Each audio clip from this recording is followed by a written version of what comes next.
भारताला धुळीत मिळवायचं किंवा आर्थिकदृष्ट्या लुबाडण्याचं ते षटकारस्थान पुढे धुळीत मिळवावं व या जनता मी एक आहे आणि मला दुसरा एकच द्या, पायलट द्या आणि एक विमान द्या, त्याच्या घरात घुसून मी सगळ्याला माहीत. लाईव्ह टेलिकास्ट करत असाल तर करा, दाखवा लोकांना.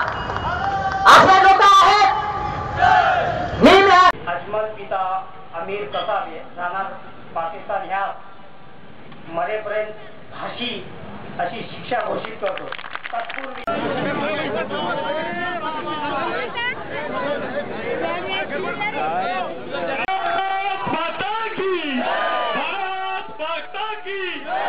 पाकिस्तानचं झालं काय?